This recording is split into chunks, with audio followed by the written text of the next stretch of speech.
Well, good morning, ladies and gentlemen, and welcome to another one of our In Conversation video casts during this pandemic, which, as I say, every week and with more expectation each week, we hope is coming to an end.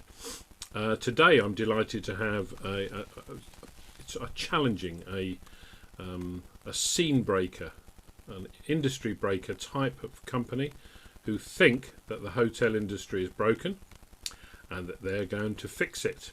And the man I'm talking to is the man who's going to fix that hotel industry. He's the CEO of a company called Bidroom.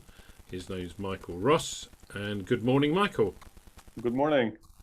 How are you doing? I'm fine, actually. Well, I miss travel a lot. We are a travel tech company, and what you're doing normally is traveling a lot.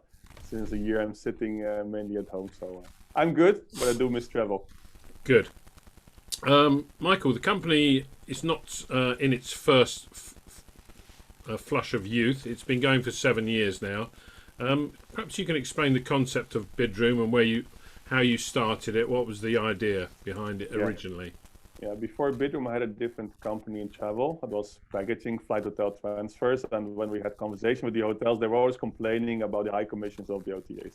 So it's okay, I have to do something with this because every meeting is about those OTAs, the bad guys, as we call them sometimes, who's charging enormous commissions. And let's build a fair booking platform, which is actually helping the industry. We didn't think about any business model so far in the beginning, just to build something which could help them.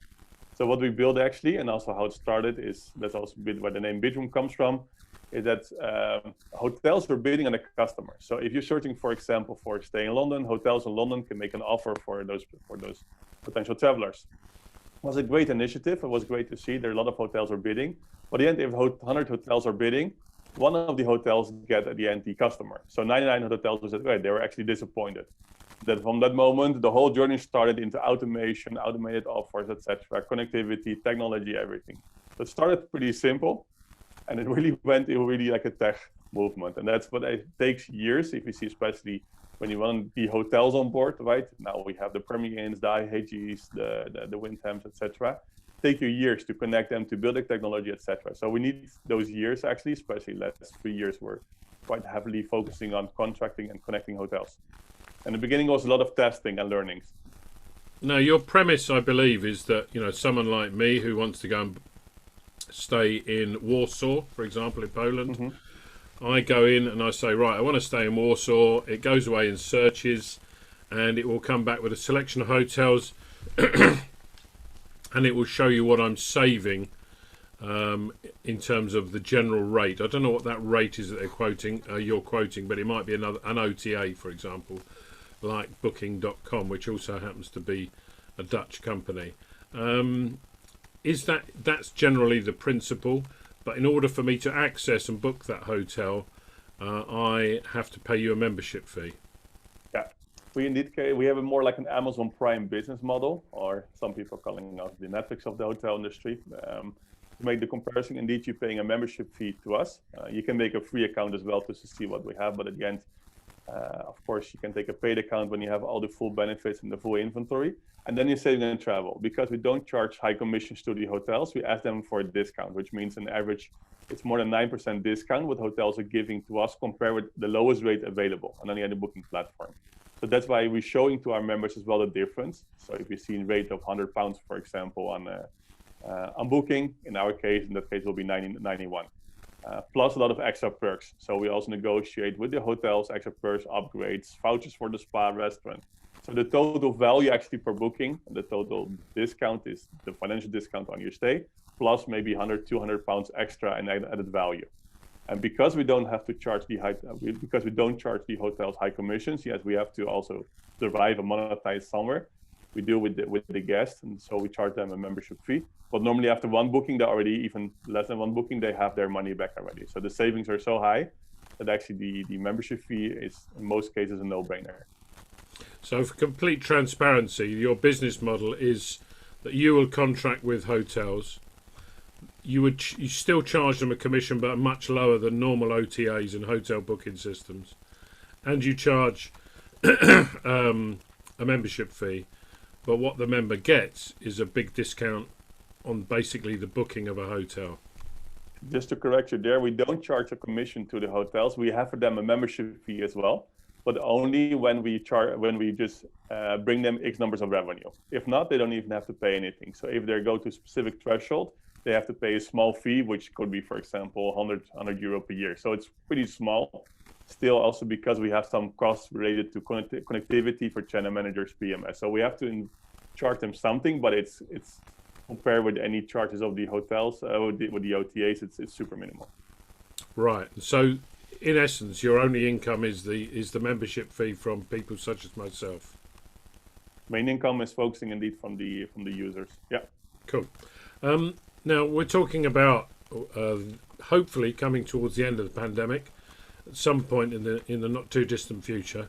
How has it affected you? Presumably, your income levels have virtually dropped to zero. Mm-hmm. Well, that's also a difference because we have a different business model, which is subscription. The good thing about subscriptions is it's recurring income. Of course, not all of the users were using it actively or almost at all, right? But we saw actually a lot of people stayed actually, the current members who stayed actually on our platforms. So we still had some recurring income, which was good. But also gave us some time, of course, to prepare ourselves. So as a company, we didn't fire, we only hired still as a company, because for us also give an opportunity to come back stronger. And actually what you see as well, that the hotels, they're more than ever open to start new partnerships. So we had the biggest growth in the last year of getting new hotels on board. So we could focus also, the company could focus on the hotels to onboard them, to help them, support them. We waived all the fees for our hotels in 2020. So even though there was a small fee, we didn't charge them any fees. So it really helped us to have more hotels now on our platform so we can come out stronger. And that's why we needed all people, and that's why we're still hiring people as well. So this, yeah, of course, numbers of travels was super limited. But the other hand gave us finally time, because the last 7 years was a roller coaster, to especially last years when we grow more. It gave us the time and the space to actually work on this connectivity with those changes.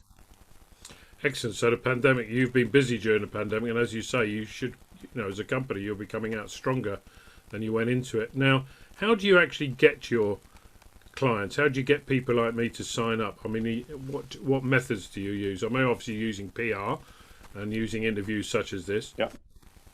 But social media, SEO, just advertising in travel magazines. On the face of it, you would think that a system like Bidroom would be more appropriate for a frequent stayers, if you like, than the odd weekend away. How do you get your new clients? Yeah, well, we don't focus on the traditional, the SEO or social media. Yes, we do have, of course, social media to inform our members, but the majority of the growth, so more than 90% of our growth, is actually coming from partners. So we have a deal, for example, with Visa, with Avis, Lonely Planet, many others. So I think we have 50 or 60 partners actually in the industry, with some airlines. So actually they're helping us in growth, which means if you're a member, for example, of a card holder of Visa, premium card holder, you get a Bidroom membership for free. If you're a specific tier of a program of, for example, Avis, you get a Bidroom membership for free, or sometimes a discount, depends a bit of the level. So the majority of the growth actually comes from partners. So if you're looking at the total reach we have, I think we have a lot of partnerships actually ready to be launched, but now we're waiting, of course, for recovery. But the majority, as I mentioned, coming from partners. So we know that user acquisition directly is super expensive and not easy. We can see by doing it together with their partners who want to give more value to their cardholders or their members or their customers, makes much more sense and helping us a lot. So the majority of the growth is coming actually from partners. Excellent.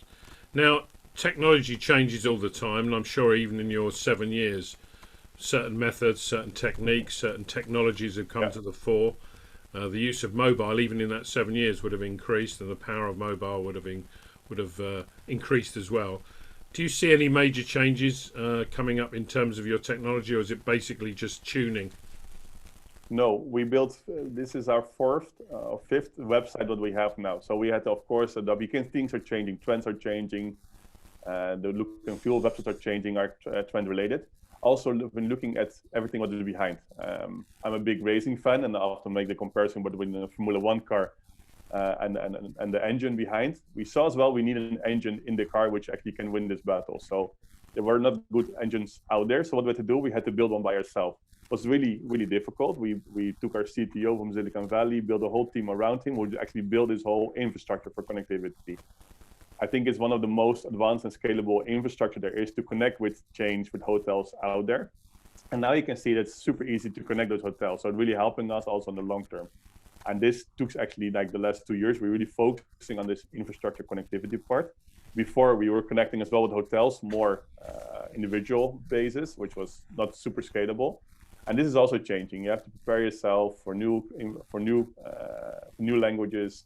You can see as well with getting, for example, developers on board. They want to work on the latest technology. So it also helped us to go to latest technologies in the industry to get the best people out there for our company to work for. So I'm assuming that you would like to become the McLaren of the Formula One hotel booking race, and a bit like Formula One, be as boring as hell and win every week. At the end, I see that we did the qualification. I think started in the beginning we had to practice, right? And then I think in my opinion, we won the qualification, get some investors on board. Now I think we're in Formula One. We can join them. We can win some races. At the end, of course, the ultimate goal is to become world champion. I'm fully convinced we can become world champion. Good man. Well, I think that's a good way to leave it. Michael, thank you very much for your time. I wish you the very best in the next Grand Prix of hotel booking systems. And perhaps we can have another chat when you've won a few accolades further down the road. Sounds good. Thank you so much. Cheers.